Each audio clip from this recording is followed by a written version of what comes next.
ഒരാത്മീയൻ്റെ സംസ്കാരം അളക്കുന്നത് അവൻ്റെ ഭാഷയാണ്.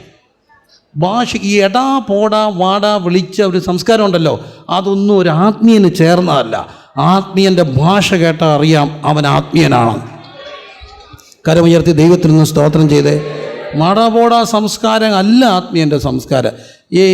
ഞാൻ ഇടയ്ക്കൊരു സെമിനാർ എടുക്കുമ്പോൾ ഒരു ആൻറ്റി എന്നോട് കരഞ്ഞുകൊണ്ട് പറഞ്ഞു, വർഷങ്ങളായി സാധാരണ മനുഷ്യർ, എൻ്റെ ഭർത്താവ് ഇന്ന് വരെ പാസ്റ്ററെ എന്നെ എടീന്ന് വിളിച്ചിട്ടില്ലെന്ന് പറഞ്ഞു. ഉയ്യോ, ഞാനങ്ങ് ഞെട്ടിപ്പോയി, ഞാനങ്ങ് കുഞ്ഞായിപ്പോയി. എൻ്റെ ഭർത്താവ് ഇന്ന് വരെ എന്നെ എന്ത് വിളിച്ചിട്ടില്ല? എടീന്ന് വിളിച്ചിട്ടില്ല. അപ്പം ഞാൻ വേറൊരു ഉപദേശിയുടെ കഥ കേട്ടു. ഞങ്ങളുടെ ഒരു സീനിയർ ഉപദേശിയുടെ വീട്ടിൽ ഒരു സായിപ്പ് താമസിക്കുക. അപ്പോൾ സായിപ്പ് കുറേ ദിവസം താമസിച്ചപ്പോഴാണ് ഉപദേശി എപ്പോഴും ഈ ഭാര്യ എടീന്ന് വിളിക്കുന്ന കേട്ടാ ഈ സായിപ്പ്.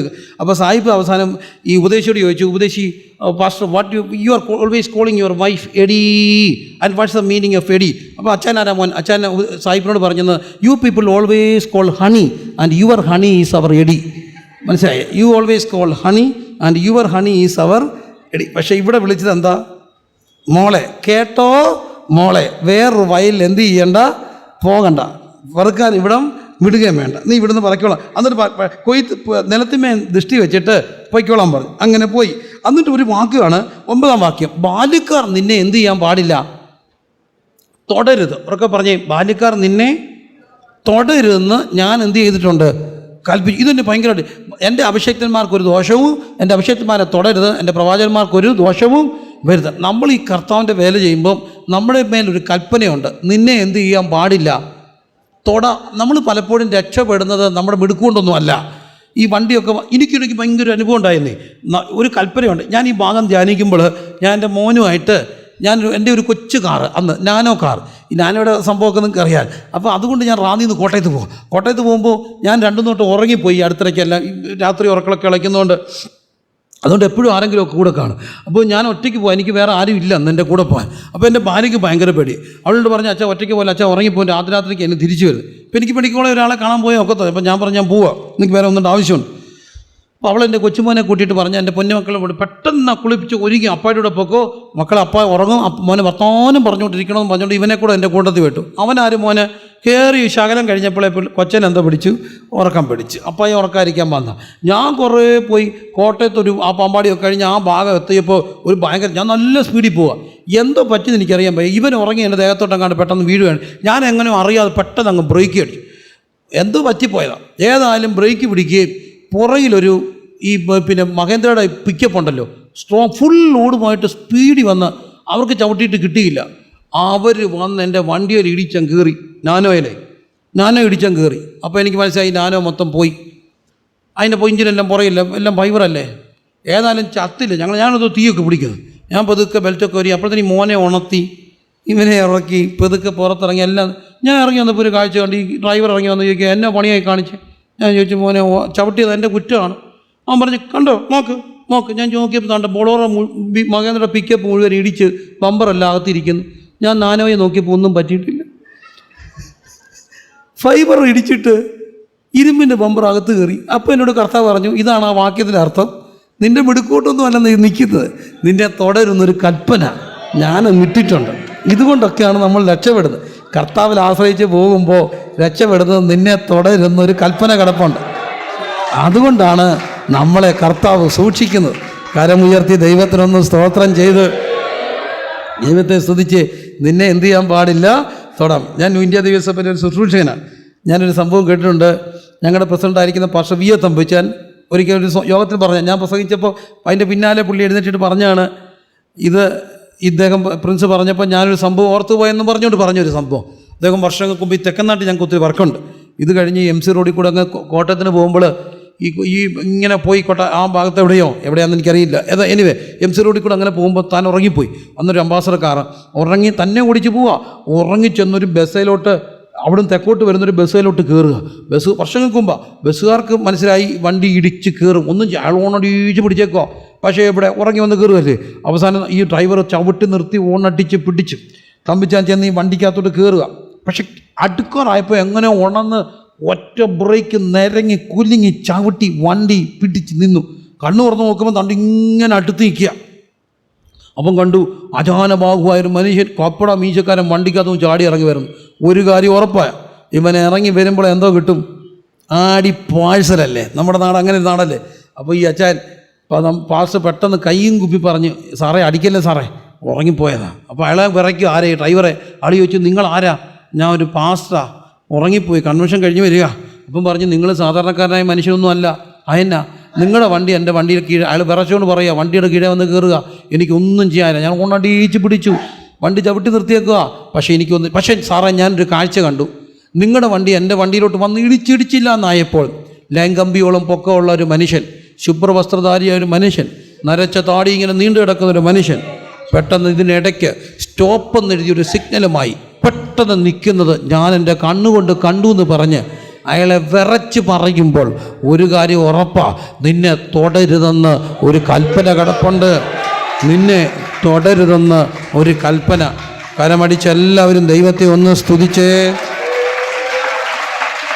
എൻ്റെ അഭിഷക്തനെ തൊടരുത്.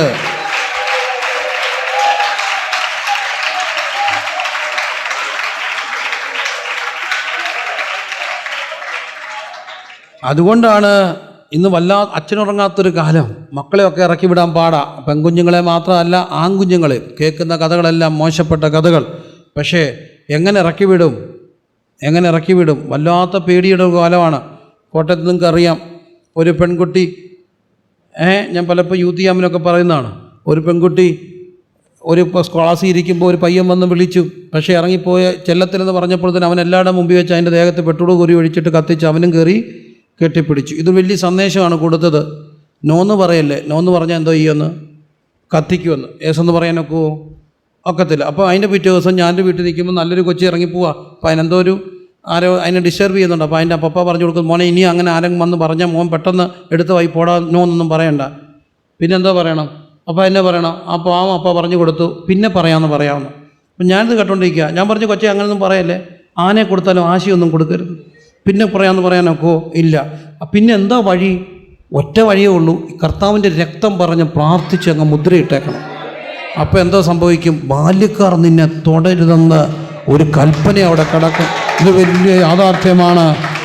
എല്ലാവരും യേശുവിൻ്റെ രക്തം കൊണ്ട് അങ്ങ് മുദ്രയിടണം.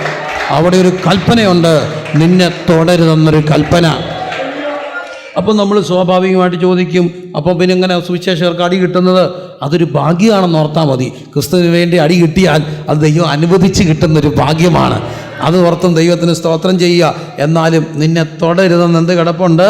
കർത്താവ് അനുവദിക്കാതെ നമ്മളെ ആർക്കും ഒന്നും ചെയ്യാനൊക്കത്തില്ലെന്നുള്ള ഒരു ബോധ്യം. എല്ലാവരും ആ ബോധ്യമുള്ളവർ കരമടിച്ച് ദൈവത്തെ ഒന്ന് സ്തുതിച്ച് ആരാധിച്ച്. നിന്നെ എന്ത് ചെയ്യാൻ പാടില്ല? തൊടാൻ പാടില്ലെന്നൊരു കൽപ്പന. നിന്നെ എന്ത് ചെയ്യാൻ പാടില്ല? തൊടരുത്. അടുത്തൊരു വാക്യം, നിനക്ക് ദാഹിക്കുമ്പോൾ പാത്രങ്ങൾക്കരികെ ചെന്ന് ബാല്യക്കാർ കോരി വെച്ചതിൽ നിന്ന് എന്ത് ചെയ്തോണം? കുടിച്ചോണം. ഇതെന്താ നമ്മളെ പഠിപ്പിക്കുന്നത്?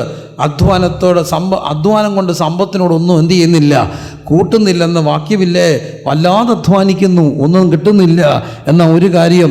നിന്നെ അധ്വാനിക്കണം. ഉഴപ്പണമെന്നല്ല തമ്പുരാൻ വരുന്നത്. ആകുലതയോടുള്ള അധ്വാനമൊന്നും വേണ്ട. കർത്താവിന് വേണ്ടി നിൽക്കുമ്പോൾ നിൻ്റെ കുഞ്ഞിന് വേണ്ടി കർത്താവ് ചില്ലയും കൊണ്ട് കോരി വെപ്പിച്ചിട്ടുണ്ട്. ബാല്യക്കാരെ കൊണ്ട് നമുക്ക് വേണ്ടി കോരി വെപ്പിച്ചിട്ടുള്ള ഒരു ദൈവത്തിൻ്റെ കൃപയുണ്ട്. അവൻ കോരി വെച്ചിട്ടുണ്ട്. ഞാൻ നിനക്കായി കരുതുന്ന ആകയാൽ നിങ്ങളുടെ സകല ചിന്താകുലവും എൻ്റെ മേൽ ഇട്ടു. കരമുയർത്തി ദൈവത്തെ ഒന്ന് സ്തുതിച്ചേ. എൻ്റെ മേലിട്ട് കൊള്ളുക. ബാല്യക്കാർ കോരി വെച്ചതിന് എന്ത് ചെയ്തോണം? കുടിച്ചോണം അല്ലേ? അടുത്ത വാക്യം, 10-ാം വാക്യം. എന്നാലേ അത് കേട്ടാറേ അവൾ എങ്ങനെ നമസ്കരിച്ചു? സാഷ്ടാംഗം വീണ് എന്ത് ചെയ്തു? നമസ്കരിച്ചു. ഉറക്കെ പറഞ്ഞ്, എങ്ങനെ നമസ്കരിച്ചു? ബോബസിനെ അവൾ നമസ്കരിക്കുകയാണ്. എങ്ങനെ? സാഷ്ടാംഗം. പുതിയ നിയമത്തിൽ അതെന്താണ്? ബോബസ് വീണ്ടെടുപ്പുകാരനാണ്. വേദപുസ്തകം നമ്മൾ പഠിക്കുമ്പോൾ ഒരു വലിയ ആരാധനയ്ക്ക് എപ്പോഴും ഒരു പോസ്റ്ററുണ്ട് ഇല്ലേ? കർത്താവ് എങ്ങനെ പ്രാർത്ഥിച്ചു? മുട്ടുകുത്തി പ്രാർത്ഥിച്ചു, കവിണ് വീണ് പ്രാർത്ഥിച്ചിട്ടുണ്ട്. മോശയൊക്കെ നമ്മൾ കാണുന്നുണ്ട്. സമാഗമന കൂടാരത്തിന് മുമ്പാകെ എന്ത് ചെയ്തു? കവിണ് വീണ് പ്രാർത്ഥിച്ചു. ഇവിടെ രൂത്ത് എങ്ങനെ നമസ്കരിച്ചു? സാഷ്ടാംഗം വീണ് നമസ്കരിച്ചു. എപ്പോഴും ഒത്തില്ലെങ്കിൽ പോലും ഒറ്റയ്ക്കൊക്കെ പ്രാർത്ഥിക്കുമ്പോഴെങ്കിലും തമ്പുരാൻ്റെ സന്നിധി മുട്ടുകുത്തി പ്രാർത്ഥിക്കുന്നത് നല്ലതാണ്. മുട്ടുകുത്തി എന്ത് ചെയ്യാം? പ്രാർത്ഥിക്കാം. എന്നാലും പറയട്ടെ, എതിരൊന്നും അല്ല ഞാൻ, എങ്കിലും എങ്കിലും ചിലപ്പോഴൊക്കെ സങ്കടം തോന്നിയിട്ടുണ്ട്. വേദപുസ്തകത്തിൽ മുട്ടുകുത്തി പ്രാർത്ഥിക്കുന്നുണ്ട്, കരമുയർത്തി സ്തോത്രം ചെയ്തുകൊണ്ട്, കൈകളെ മലർത്തി എന്ന് പ്രാർത്ഥിച്ചെന്ന് കേട്ടിട്ടുണ്ട്, മുഴങ്കാലുമേ എന്ന് പ്രാർത്ഥിച്ചിട്ടുണ്ട്. പക്ഷേ കാലുമേ വെച്ച് പ്രാർത്ഥിച്ചു എന്ന് ഞാൻ എങ്ങും കണ്ടില്ല. നിങ്ങളാരെങ്കിലും കണ്ടായിരുന്നോ? കണ്ടില്ല. അപ്പോൾ ഓക്കെ, നല്ല കാര്യമൊക്കെയാണ്, കുഴപ്പമൊന്നുമില്ല. എന്നാലും വേദപുസ്തകത്തിലൊരു കാര്യമുണ്ട്. എങ്ങനെ ആരാധിച്ചു? സാഷ്ടാംഗം. വേഗത്തിൽ പോട്ടെ. 15-ാം വാക്യം. ബോസ് അപ്പം പറയുകയാണ്, നീ നിൻ്റെ ഭർത്താവ് മരിച്ച ശേഷം നീ അമ്മായിയമ്മയ്ക്ക് ചെയ്തിരിക്കുന്നതും നിൻ്റെ അപ്പനെ അമ്മയെ സ്വന്തം വിട്ട് മുമ്പ് ജനങ്ങൾക്കൊന്നും വിവരമൊക്കെ ഞാൻ എന്ത് ചെയ്തിരിക്കുന്നു? കേട്ടിരിക്കുന്നു പറയുകയാണ്. മരിച്ച ശേഷം ചെയ്ത്, മരിക്കുന്നതിന് മുമ്പ് കടപ്പാടുണ്ടായിരുന്നു ഭർത്താവിൻ്റെ അമ്മ. പക്ഷെ കടപ്പാടിനപ്പുറം ചെയ്തതാണ് ദൈവം എന്ത് ചെയ്ത്. ബോസ് പറയുകയാണ്, ഞാൻ എന്ത് ചെയ്തിരിക്കുന്നു? കേട്ടിരിക്കുന്നു. എപ്പോഴും തമ്പുരാൻ നോട്ട് ചെയ്യുന്നത് ലീഗലിനപ്പുറം ചെയ്യുന്നതാണ്. സഭായോഗത്തിന് വരുന്നത് നമ്മുടെ ഔദ്യോഗികമായൊരു കാര്യമാണ്. 10 മണി മുതൽ അതൊരു എല്ലാം നാട്ടു നടപ്പാണ്. എന്നാൽ അതിനപ്പുറത്ത് നീ കൂട്ടായ്മയ്ക്ക് പോകാൻ തുടങ്ങിയാൽ അത് അറിയുന്ന ഒരു ദൈവമുണ്ട്. ദശാംശം കൊടുക്കുന്നത് സാധാരണ ചെയ്യേണ്ട ഒരു കാര്യമാണ്. എന്നാൽ അതിനപ്പുറത്ത് ചെയ്യുന്നതാണ് കർത്താവ് അറിയുന്നത്. എല്ലാം നീ മരിച്ചതിന് ശേഷം നീ ചെയ്തിരിക്കുന്നത് ഞാൻ എന്ത് ചെയ്തിരിക്കുകയാണ്? കേട്ട്. ഇങ്ങനെ അവൾ വിനയപ്പെട്ടതുകൊണ്ട് എന്താ ഗുണം? ഈ പെൺകുട്ടി അവൾ കാല പറക്കാനാണ് വന്നത്. അവൾ ചോദിച്ചത് ഞാൻ എന്തോ പറക്കിക്കോട്ടെ എന്നാ, കാല പറക്കാൻ ചോദിച്ച പെൺകുട്ടിക്ക് കിട്ടിയത് എന്താണ്? ബോവസിൻ്റെ വയൽ തന്നെ കിട്ടി. അവൾ ആ വയലിൻ്റെ ഉടമസ്ഥതയായിട്ട് മാറി. ഇതാണ് ദൈവസന്നിധി വിനയപ്പെട്ട് ചില തീരുമാനങ്ങൾ എടുത്താൽ എന്താ ഗുണം? എഫേസ്യർക്ക് എഴുതിയ ലേഖനം അതിൻ്റെ 3-ാമത് അധ്യായത്തിൻ്റെ അവസാന വാക്യത്തിൽ നമുക്കറിയാവുന്നൊരു വാക്യമുണ്ട്. എന്നാൽ നാം ചോദിക്കുന്നതിലും നനയ്ക്കുന്നതിലും അത്യന്തം പരമായി നമ്മിൽ വ്യാപരിക്കുന്ന ശക്തിയാൽ ചെയ്യാൻ കഴിയുന്നവന്. എല്ലാവരും വാക്കെന്ന് പറഞ്ഞേ. എന്നാൽ നാം വിനയപ്പെട്ട് ദൈവത്തിൻ്റെ സന്നിധിയിലായാൽ ഒരു ഗുണമുണ്ട്. നാം ചോദിക്കുന്നതിലും നനയ്ക്കുന്നതിലും അത്യന്തം, കരം ഉയർത്തി ആ വാക്യം എന്ന് പറഞ്ഞേ. നാം ചോദിക്കുന്നതിലും നനയ്ക്കുന്നതിലും. പക്ഷേ ഇവള് തമ്പുരാൻ്റെ സന്ധ്യ വിനയപ്പെട്ടു, അമ്മായിമ്മയോടൊപ്പം ചേർന്ന് നിന്നു. നിൻ്റെ ദൈവം എൻ്റെ ദൈവം, നിൻ്റെ ജനം എൻ്റെ ജനം. അവൾക്കറിയാം മോവാബി നിന്നാൽ ഈ സത്യദൈവത്തെ ആരാധിക്കാൻ ഒക്കത്തില്ല. അതിനുവേണ്ടി നാടും വീടും കൂടും എല്ലാം വിട്ടുവന്നപ്പോൾ തമ്പുരാൻ എന്ത് ചെയ്തു? കാലാ പറക്കാൻ ചോദിച്ചവളെ വയലിൻ്റെ ഉടമസ്ഥയാക്കി മാറ്റി. എനിക്കൊരു കർത്താവിനെ അറിയാം. ഈ കർത്താവിൻ്റെ സന്നിധിയിൽ അങ്ങ് വിനയപ്പെടണം. മക്കളെ, കുഞ്ഞുമക്കളെ, ദൈവത്തെ അങ്ങ് ആരാധിക്കാൻ തുടങ്ങണം. ദൈവത്തെ അങ്ങ് സാഷ്ടാംഗം വീണ് ആരാധിക്കണം. ഞാൻ കണ്ടിട്ടുണ്ട് പ്രിയരെ, സത്യസന്ധമായിട്ട് പറയുക, ഞങ്ങളുടെ ചർച്ചിലൊക്കെ ആരാധിക്കുന്ന ഒത്തിരി പിള്ളേരുണ്ട്. അവരെ ഞാൻ കണ്ടിട്ടുണ്ട്. ഒരു പെങ്കൊച്ചിനെ എനിക്ക് ഇപ്പോഴും ഓർമ്മയുണ്ട്. ചർച്ചിൽ ഇത് ആരാധിക്കാൻ തുടങ്ങിയാൽ പിന്നെ പ്രസംഗിക്കാനൊക്കത്തില്ല. അവസാനം ഇവളെ അന്ന് ഞങ്ങൾ പിന്നെ ഇപ്പോൾ നിർത്താൻ പറഞ്ഞാൽ ഈ കൊച്ചിനെ നിർത്തത്തില്ല. അവസാനം എന്താ ചെയ്തു? ചർച്ചിൻ്റെ മേളത്ത് മുഴുവൻ ഈടിയാണ്. ഇതിനോട് പറഞ്ഞ മേലോട്ട് വലിച്ചാരാണ്ട് കയറ്റി വിട്ടു. അവൾ യോഗം നിർത്താൻ വരെ ആ അയ്യത്തോട് ഓടി കിടന്ന് ആരാധിച്ചു, പറന്ന് കിടന്ന് ആരാധിച്ചു. അപ്പോൾ എല്ലാം ഞാൻ ശ്രദ്ധിച്ചു. ഞങ്ങളുടെ ചർച്ചിൽ അന്ന് ഇങ്ങനെ നിൽക്കുന്ന കുറേ പേരുണ്ട്. അവരിപ്പോഴും അവിടെ ഇരിപ്പുണ്ട് മക്കളെ. എന്നാൽ പറന്ന് ദൈവത്തെ ആരാധിച്ച ഒറ്റ പിള്ളേർ അവിടെ ഇല്ല. എല്ലാം ഇന്ത്യക്ക് പോലും ഇല്ല. അവരെല്ലാം ഇന്ത്യ വിട്ടുപോയി. ഒരു കാര്യം എനിക്ക് മനസ്സിലായി, നീ സാഷ്ടാംഗം വീണ് ദൈവത്തെ അങ്ങ് ആരാധിച്ചാൽ നിന്നെ ഉയർത്തുന്ന ഒരു ദൈവമുണ്ട്. എങ്ങനെ ഉയർത്തും? ചോദിക്കുന്നതിലും നനയ്ക്കുന്നതിലും അത്യന്തം പരമായി നമ്മിൽ വ്യാപരിക്കുന്ന ശക്തിയാൽ ചെയ്യാൻ. Glory glory glory glory glory. ചോദിക്കുന്നതിലും നനയ്ക്കുന്ന, എനിക്ക് ആ വാക്ക് ഭയങ്കര ഇഷ്ടമാണ്. ചോദിക്കുന്നതിലും നിനക്ക് ഉറക്കെ പറഞ്ഞേ. പക്ഷെ ദൈവസന്നിധി വിനയപ്പെടണം. ചോദിക്കുന്നതിൽ നനയ്ക്കുന്നതിലും. അവസാനിപ്പിക്കട്ടെ. ചോദിക്കുന്നതിലും നനയ്ക്കുക. എനിക്ക് ഒരേ ഒരു പെങ്ങളേ ഉള്ളൂ. ഞാൻ ഒത്തിരി ഇടത്ത് പറഞ്ഞിട്ടുണ്ടത്. എൻ്റെ പെങ്ങള് 25 വർഷം മുമ്പ് കിഡ്നി പേഷ്യൻ്റായി. 25 വർഷം മുമ്പ് കിഡ്നി പേഷ്യൻ്റായി. കിഡ്നി പേഷ്യൻ്റ് ആയ സമയത്ത് അന്നൊരു കുഞ്ഞിന് 3 മാസമേ ഉള്ളൂ. ഒരു കുഞ്ഞിന് 3 വയസ്സായില്ല, 2 പെക്കുഞ്ഞുങ്ങൾ. അപ്പോൾ ഡോക്ടറിനോട് പറഞ്ഞു, ഇവിടെ കിഡ്നി ഷ്രിങ്ക് ചെയ്യുകയാണ്, കഷ്ടിച്ചൊരു 6 വർഷം കൊണ്ട് ഇത് വേഴ്സാകുമെന്ന് പറഞ്ഞു. അതിനു മുമ്പേ ഇത് വേഴ്സായപ്പോഴെല്ലാം വല്ലാതെ വിഷമിച്ചപ്പോൾ അന്ന് ഞങ്ങൾ കരഞ്ഞ് ദൈവത്തോട് പ്രാർത്ഥിച്ചൊരു കാര്യമുണ്ട്. എൻ്റെ പൊന്നു കർത്താവേ, ഈ പെങ്കൊച്ച് 2 പെൺകുഞ്ഞുങ്ങളാണ്. ഇതുങ്ങൾ സ്കൂളിൽ പോയിട്ട് വരുമ്പോൾ തന്നെ ഒന്ന് കുളിക്കണം, പിന്നെ ഒന്ന് ഡ്രസ്സ് മാറണം. അതുവരെയൊക്കെ ആര് വേണം? അമ്മ വേണം. ന്യായമായൊരാവശ്യമല്ലേ? അമ്മ പെൺകുഞ്ഞുങ്ങളൊന്ന് തന്നെ കുളിക്കാനും തോർത്താനും ഒക്കെ എങ്കിലും വരെ ആരിയ്ക്കണം? അമ്മ ഇരിക്കണം.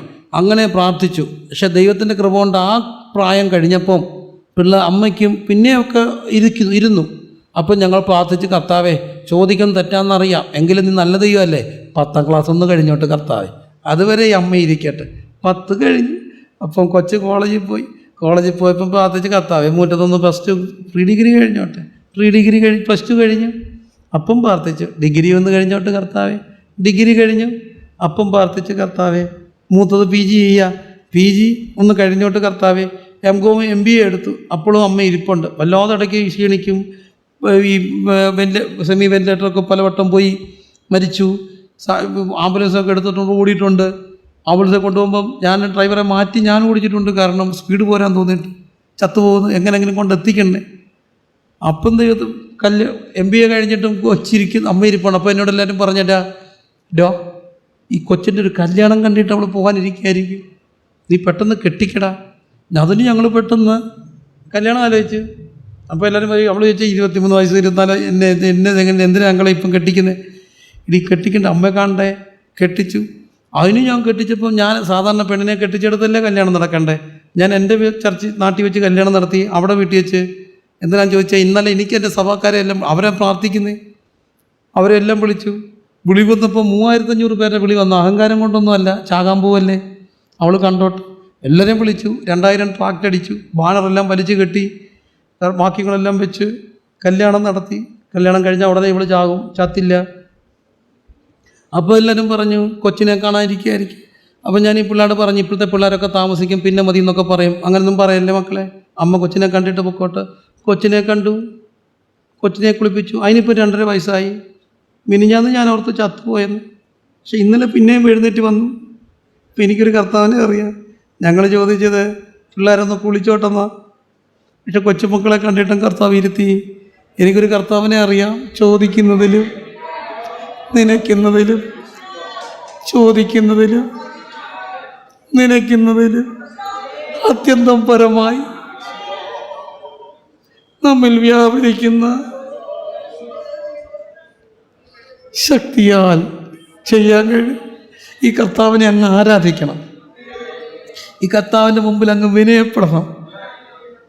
കർത്താവൊപ്പം ഞാനിപ്പോഴും എൻ്റെ പ്രിയര് വലിയ പാസ്റ്ററൊന്നും ആണെന്ന് എനിക്ക് തോന്നുന്നില്ല. പാസ്റ്ററാണ് ഞാൻ, എനിക്കൊരു പാസ്റ്റർക്കാരൻ്റെ ഒരു കൃപയുണ്ട്, എന്നാലും പ്രസംഗകനാണെന്ന് എനിക്ക് തോന്നുന്നില്ല. എങ്കിലും ഞാൻ ഒത്തിരി ഓടാറുണ്ട്. അത് ഒരു ദിവസം കൊണ്ടൊന്നും ഉണ്ടായതല്ല. ഒരു 50 വർഷമായി മുമ്പ് ഞങ്ങളുടെ വീട്ടിൽ ഒരു രക്ഷാനുഭവം ഉണ്ടായി. വീട്ടിലൊരു ആരാധന തുടങ്ങി, അത് പിന്നെ അങ്ങ് വളർന്നു. ഒരു ചർച്ച്, ഞങ്ങളുടെ ചർച്ച് ആ സ്ഥലത്ത് തന്നെ സഭയ്ക്ക് കൊടുത്തിട്ട് അവിടെ ഹോള് പണിതു. പിന്നെ ഞങ്ങളുടെ വീട് ഒഴിച്ച് ബാക്കി എല്ലാം ചർച്ചിൽ എഴുതി കൊടുത്തു. അങ്ങനെ അവിടെ എൻ്റെ അപ്പം മരിക്കുമ്പോൾ 50 വർഷത്തെ ശുശ്രൂഷ കഴിഞ്ഞാൽ മരിക്കുക. 50 വർഷം കൊണ്ട് താൻ എന്തോ ഉണ്ടാക്കിയെന്ന് ചോദിച്ചാൽ ഈ സ്ഥലം ഒന്നും ഉണ്ടാക്കിയില്ല, സ്ഥലം മുഴുവൻ ഹോളിന് എഴുതി കൊടുത്തു. അവിടെ ഭയങ്കര ഒരു ഹോള് വെച്ചു. അത് തൻ്റെ അധ്വാനം ഭൂരിപക്ഷവും. കാരണം തൻ്റെ ഒരു സമയം കഴിഞ്ഞപ്പോഴാണ് ഞാൻ രംഗത്ത് വരുന്നത്. ഇപ്പോൾ ഭൂരിപക്ഷം തൻ്റെ തന്നെ അധ്വാനം. അങ്ങനെ അധ്വാനിച്ച് ഒത്തിരി സഭകൾ പണിത് ആ സഭയൊക്കെ ഡെവലപ്പായി, സെൻറ്റർ ഡെവലപ്പായി. അങ്ങനെ ഇരിക്കെ ഞാൻ അപ്പയുടെ കൂടെ നിൽക്കുക. 2001 മുതൽ. അമ്മ 2010 മരിച്ചു. അമ്മയായിരുന്നൊരു ബൈക്ക് ബോണായിരുന്നു ചർച്ചിൻ്റെ. അമ്മയെല്ലാം മരിച്ച് ആ ഒരു സമയമൊക്കെ. അപ്പം ഞാനും അപ്പയും കൂടെ ഞങ്ങളെ ചർച്ച് വലുതായി. അപ്പോൾ ഒരു ദിവസം രാവിലെ ഒരാൾ വന്ന് പറഞ്ഞു, അപ്പയോട് പറഞ്ഞു അത്യാവശ്യമായിട്ട് വീട്ടിൽ വരെ വരണം, ഒറ്റയ്ക്ക് വരണം, എനിക്ക് കുറച്ച് കാര്യം പറയാനുണ്ട്. സഭയിലെ ഒരു പ്രധാനപ്പെട്ട ആളാണ്. അദ്ദേഹത്തെ ഞാനും വിശ്വാസത്തിൽ കൊണ്ടുവന്ന ഞാൻ മുഖാന്തരം വന്ന. എനിവേ അപ്പോൾ പോയിട്ട് വന്നപ്പോൾ മുഖമെല്ലാം വല്ലാതിരിക്കുക. അപ്പം ഞാൻ ചോദിച്ചു, അപ്പോൾ എന്താ പറ്റി? ഒന്നും പറ്റിയില്ല. എന്തിനാ അവർ വിളിച്ചേ? ഒരു കാര്യം പറയാൻ വിളിച്ചാ. ഞാൻ എന്താ കാര്യം പറയാനാ? നിർബന്ധിച്ചവൻ പറഞ്ഞു, നീ ഇനി ഇവിടെ പ്രസംഗിക്കാൻ പാടില്ലെന്ന് പറയാനാ വിളിച്ചത്. ഞാൻ ചോദിച്ചു, ഞാനോ? എന്നെ അദ്ദേഹം മോനെ എന്നല്ലാതെ ഇന്ന് വരെ വിളിച്ചിട്ടില്ല. അപ്പം ഞാൻ ചോദിച്ചു, എന്താ എൻ്റെ പ്രശ്നം? അത് നീ തമാശയൊക്കെ പറയും, പ്രസംഗിക്കുമ്പോഴേ കഥ പറയും. ഞങ്ങൾ ചിരിക്കാനല്ല വരുന്നത്, ഞങ്ങൾ ആരാധിക്കാനാണ് വരുന്നത്. അതുകൊണ്ട് നീ പ്രസംഗിക്കാൻ പാടില്ല. അപ്പം ഞാൻ ചോദിച്ചു, ഞാൻ ഇനി എന്തോ ചെയ്യണം? അപ്പം പറഞ്ഞു, നീ എന്തോ ചെയ്യണമെന്ന് എനിക്കറിയത്തില്ല, പിന്നെ ഒരു ഉപകാരം ചെയ്യണം. നിൻ്റെ അപ്പനും അമ്മയും കൂടെ കുറേ കഷ്ടപ്പെട്ടുണ്ടാക്കിയൊരു സഭയായത്, കുട്ടിച്ചോറാക്കല്ലെന്നൊരു ചെറിയ അപേക്ഷയുണ്ട്. ചങ്ക തൊട്ടി പറഞ്ഞല്ലേ. അപ്പം ഞാൻ എന്തോ ചെയ്യും? ഞാൻ ഞായറാഴ്ച രാവിലെ ഹോളിൻ്റെ വാതിൽക്ക് നിൽക്കും. ഒത്തിരി ആൾക്കാർ പുതുതായിട്ട് വരും. എല്ലാവരെയും കാണും, എഴുതിയെടുക്കും, എല്ലാവരും കയറ്റിയിരുത്തും. എല്ലാവരും പറയും ഉച്ചയ്ക്ക് വീട്ടിൽ വന്നിട്ടേ പോകാവൂ. എല്ലാവരും കയറ്റിയിരുത്തിട്ട് ഞാനങ്ങ് കിഴുമും, ഞാനങ്ങ് മുങ്ങും. എങ്ങോട്ട് പോവാ? എന്നെ ഒരാൾ പ്രസംഗിക്കാൻ വിളിച്ചിട്ടുണ്ട്. എവിടെ? എന്നിട്ട് ഞാൻ എൻ്റെ ജീപ്പ് എടുത്ത് പോവും. ഇടയ്ക്ക് എനിക്ക് സുഹൃത്തുക്കളൊക്കെ ഉള്ളിടത്ത് കയറിയിരിക്കും. എന്തിനാ വന്നത്? ദൈവം ഒരു നിയോഗം തന്നു രാവിലെ ഇവിടെ വരാൻ. ചുമ്മാതായിരുന്നു, ഒരു നിയോഗം തന്നില്ല. എന്നാലും നിയോഗമല്ലേ. എൻ്റെ കൂട്ടുകാരൊക്കെ എത്ര ദിവസം പോകും, അങ്ങനെ കറങ്ങി ഉച്ചയാകുമ്പം തിരിച്ചു വരും. തിരിച്ചു വരുമ്പോൾ ആൾക്കാർ പോകുന്നതിന് മുമ്പ് ഞാൻ തിരിച്ചു വരും. എവിടെ പോയി? ശുശ്രൂഷയ്ക്ക് പോയി. അങ്ങനെ കറങ്ങി നടന്നപ്പോൾ ഞാൻ ദൈവത്തോട് പ്രാർത്ഥിച്ചു, ഞായറാഴ്ച എന്നെ ആരെങ്കിലും ഒന്ന് വിളിച്ചാൽ എനിക്കൊന്ന് പോകാമായിരുന്നു. പക്ഷെ ഇന്ന് ഞാൻ പറയും, ഞായറാഴ്ച പോലും ഞാൻ അവിടെ ഇരിക്കാൻ കൊടുക്കാറുണ്ട്. എനിക്കൊരു കർത്താവിനെ അറിയാം, ചോദിക്കുന്നത് നനയ്ക്കുന്നത് അത്യന്തം പരം. കുഞ്ഞുങ്ങളെയൊക്കെ അറിവിലേക്ക് പറയുക, ചോദിക്കുന്നതിലും നനയ്ക്കുന്നത്. ഞാൻ ഇച്ചിരി ഒരുമാതിരി എസ്റ്റേറ്റൊക്കെ ഉള്ളായിരുന്ന ഒരു വീടാണെന്ന് ഞങ്ങളിന്ന് കേട്ടിട്ടുണ്ട്. പക്ഷെ എനിക്ക് ഓർമ്മയായപ്പോഴത്തേന് ഇതെല്ലാം പോയി. പിന്നെ ഞാൻ കാണുന്ന ജോലി കളഞ്ഞ് വന്നൊരപ്പൻ, പിന്നെ ഒരു കടയുണ്ടായിരുന്നു, കടയും വിട്ടിട്ട് ഞാൻ 5ാം ക്ലാസ്സിൽ പഠിക്കുമ്പോൾ സുവിശേഷത്തിലേക്ക് ഇറങ്ങി. അന്ന് 4 വീട്ടുകാരുണ്ട കഷ്ടിച്ച് സഭയിലുള്ള. അപ്പം അതിൻ്റെ ബുദ്ധിമുട്ട്, പട്ടിണിയൊന്നും കിടന്നിട്ടൊന്നുമില്ല, അങ്ങനെ എന്നാലും ഞെരുക്കമൊക്കെ അല്ലേ. അപ്പം ഞാൻ ഈ പുതിയ ഷർട്ടിൻ്റെ അപ്പ മേടിച്ച് തരുന്നത് എനിക്ക് ഓർമ്മയില്ല. പക്ഷേ എനിക്കിഷ്ടം പോലെ ഓർമ്മയുണ്ട്. അമ്മ പഴയ ഷർട്ടൊക്കെ കൊണ്ടുവന്ന് ചെറുതാക്കി നല്ല വൃത്തിയാക്കിയൊക്കെ തരുന്നത്. 10 പാസ്സായപ്പോൾ ഞാൻ, എൻ്റെ ഒരു ആൻറ്റി ഭയങ്കര കാശുകാരത്തിയാണ്. എൻ്റെ ആൻറ്റിയോട് ഞാൻ പറഞ്ഞു, ആൻറ്റി എനിക്കൊരു ഷർട്ടും പാൻറ്റും തരാം. ആൻറ്റി തിരിച്ച് പറഞ്ഞൊരു മറുപടിയുണ്ട്, നീ ചിന്തിക്കുന്ന പോലെ ഇവിടെ പൈസ ഉലുത്തൊന്നും അല്ലെന്ന് പറഞ്ഞു. അതെനിക്ക് ഭയങ്കര മുറിവായിപ്പോയി. പിന്നെ ഞാൻ ഇന്ന് വരെ ഒരു മനുഷ്യനോടൊരു കാര്യം ചോദിച്ചിട്ടില്ല. പക്ഷേ എൻ്റെ ആ മുറിവ് അവിടെ കിടന്നു. ഞാൻ പിന്നെ അങ്ങ് മറന്നു. 2007 ഞാൻ ദോഹയ്ക്ക് പോയി. ദോഹയിൽ നിന്ന് ഞാൻ ദുബായ്, കുവൈറ്റ് ഇങ്ങനെ യാത്ര ചെയ്യുക, എൻ്റെ ആദ്യത്തെ യാത്ര. ദുബായ് വന്നപ്പോൾ എൻ്റെ ഒരു സുഹൃത്ത് എന്നെ പ്രാർത്ഥിക്കാൻ വിളിച്ചു. ഞാൻ അവൻ്റെ കടയിൽ പോയപ്പോൾ അവന് റെഡിമെയ്ഡ് സ്ഥാപനം, കോളേജ് സീനിയറായിട്ട് പഠിച്ച. അപ്പോൾ എന്നെ കണ്ടപ്പോൾ ഭയങ്കര സന്തോഷം. ഞാൻ പ്രാർത്ഥിച്ചവനോട് പറഞ്ഞു, അപ്പം ഞങ്ങളുടെ വേറൊരു സുഹൃത്തിൻ്റെ കൂടെ താമസിക്കുന്ന എൻ്റെ കസിനാണ്, ഞങ്ങളെല്ലാം കോളേജിൽ പഠിച്ച ഒന്നിച്ച്. അപ്പോൾ എന്നോട് പറഞ്ഞു, ഞാൻ നിൻ്റെ ആ റൂമിൽ വന്നേക്കാം, നീ പൊക്കോളാൻ പറഞ്ഞു. അങ്ങനെ ഞാൻ റൂമിൽ വന്നു. റൂമിൽ വന്നപ്പോൾ കൊണ്ട് കെട്ടുകണക്കിന് ഷർട്ടും പാൻറ്റും. ഞാൻ ചോദിച്ചടാ ഇതെന്തോ ചെയ്യടാ? അപ്പോൾ എന്നോട് പറഞ്ഞു, നിൻ്റെ കൂടെ ഒത്തിരി പേരുണ്ട്, അന്നെൻ്റെ കൂടെ ഒത്തിരി പേരുണ്ട്, ഒത്തിരി പേര് എനിക്കറിയാം. ഞാൻ വഴി പോകുമ്പോൾ ഒത്തിരി പേരോട് നിൽപ്പുണ്ട്, നീ ചെല്ലുമ്പോൾ എന്തെങ്കിലും ഗിഫ്റ്റ് കൊടുക്കണ്ടേ, ഇതെല്ലാം കൊണ്ടൊക്കെ കൊടുക്കടാ. അപ്പോൾ ഞാൻ പറഞ്ഞു, ചേട്ടാ ഞാൻ എങ്ങനെ ഞാൻ കുവൈറ്റിന് പോവാം. അപ്പോൾ എൻ്റെ കൂട്ടുകാരൻ പറഞ്ഞു, സാരേ ഇത് ഞങ്ങൾക്ക് വിട്ടത് ഞങ്ങൾ ചെയ്തേക്കാം. ഇവർ പെട്ടെന്ന് കാർട്ടൺ കൊണ്ടുവന്നിട്ട് 4-5 കാർട്ടനകത്ത് ഈ തുണികൾ അടുക്കി പാഴ്സൽ ചെയ്യാൻ പോവുകയാണ്. അവർ പറഞ്ഞ് ഞങ്ങൾ കാർഗോയിൽ അയച്ചേക്കാം. കുവൈറ്റിൽ പോയിട്ട് ഇവിടെ വരുമ്പോൾ ഒറ്റ മാസം കൊണ്ട് ഈ സംഭവം എടുത്തു. അവർ കാർഗോയിൽ അയക്കാൻ വേണ്ടി പാഴ്സൽ ചെയ്തുകൊണ്ടിരിക്കുകയാണ്. ഞാൻ കാശ്മീരായിട്ടിരിക്കുക. അപ്പം കർത്താവ്, ഞാൻ അപൂർവമായിട്ടൊക്കെ ദൈവശബ്ദം കേട്ടിട്ടുണ്ട്. കർത്താവ് എന്നോട് ചോദ്യം ചോദിച്ചു, നിനക്ക് ഓർമ്മയില്ലേ ആൻറ്റിയോട് ഒരു ഷർട്ട് ചോദിച്ചത്? ആൻറ്റി പറഞ്ഞത് കുലുത്തു അല്ലെന്നാണ്. ഞങ്ങളുടെ നാട്ടിലൊരു ഭാഷയായി കുലുക്കു അല്ലെന്നാണ്. കണ്ടോ ഇപ്പം കർത്താവ് കുലുക്കിയപ്പം വീഴുന്ന കണ്ടോ? അതെല്ലാം പോട്ടെ, ഈ കഴിഞ്ഞ പ്രളയത്തിനെ ഞങ്ങളുടെ ഒരു സഹോദരൻ വിളിച്ചു, എടാ നിനക്കെന്താ വേണ്ടേ, അവിടെ എന്താ കുഴപ്പം? അപ്പോൾ എന്നോട് ഒത്തിരി സാധനങ്ങൾ വരുന്നുണ്ട്, ക്യാമ്പായിരുന്നു, അത് പെട്ടെന്ന് തുടങ്ങിയതാണ്. അപ്പോൾ എൻ്റെ ഭാര്യയോട് ഒത്തിരി പറഞ്ഞു ഷർട്ടുണ്ടോ? അപ്പോൾ ഇവരെല്ലാവരുടെയും സൈസ് മേടിച്ച് വെച്ചു. അപ്പോൾ എന്നെ ഒരാൾ വിളിച്ച് ചോദിച്ചു എന്തോ വേണ്ടേ? അപ്പോൾ ഞാൻ പറഞ്ഞു കുറേ പേര് 38 സൈസ്, 40 സൈസ്, 42 സൈസ് ഷർട്ടൊക്കെ ഇങ്ങനെ ചോദിക്കുന്നു. ഞാൻ അവൻ്റെ വൈഫിൻ്റെ കൊടുക്കാമെന്ന് പറഞ്ഞു. അവൾ പറഞ്ഞു സീരിയസ് ആയിട്ടാണ് പറയാം. അവൾ പറഞ്ഞു ഇങ്ങനെ വന്ന് തിരക്കി ഇത്ര പേര് ഇന്ന സാരി ചോദിച്ചിട്ടുള്ളത്. അപ്പോൾ ഈ സുഹൃത്തിൻ്റെ അടുക്കൽ വേറൊരാൾ യാദൃച്ഛിക കണ്ടുകൊണ്ടിരിക്കുകയാണ്, ബന്ധുക്കോസാരം പോലും അല്ല. അയാൾ ചോദിച്ചു എന്താ ഏതാ എന്ന് പറഞ്ഞ് ഇങ്ങനെ ഒരു ക്യാമ്പ് അവിടെ നടക്കുന്നുണ്ട്, ഒരു സുഹൃത്തിൻ്റെയാണ്. അയാൾ കടയിൽ കൊണ്ടുപോയി 1.5 ലക്ഷം രൂപയുടെ ഷർട്ട് കയറ്റി വിട്ടു. ആരാന്ന് പോലും ഇപ്പോഴും എനിക്കറിയത്തില്ല. എൻ്റെ ഒരു മുറി നിറച്ച് തുണി ഇങ്ങനെ അടുക്കി വെച്ചേക്ക്. അപ്പം ഒരു സൈഡിൽ സ്ത്രീകളുടെ സാധനങ്ങൾ, ഒരു സൈഡിൽ പുരുഷന്മാരുടെ.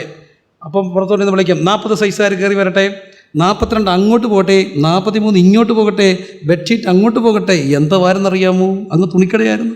അപ്പോൾ എനിക്കൊരു കർത്താവിനെ അറിയാം. അപ്പോഴൊക്കെ ഓർക്കും, ഒരു ഷർട്ട് ചോദിച്ചപ്പോൾ കുലുക്കുമല്ലെന്ന് പറഞ്ഞു. തമ്പുരാൻ തന്നപ്പോഴോ ചോദിക്കുന്നതിന് നിനയ്ക്കുന്നത് അത്യന്തം പരം നമ്മിൽ വ്യാപരിക്കുന്ന ശക്തിയാ ചെയ്യാൻ കഴിയും.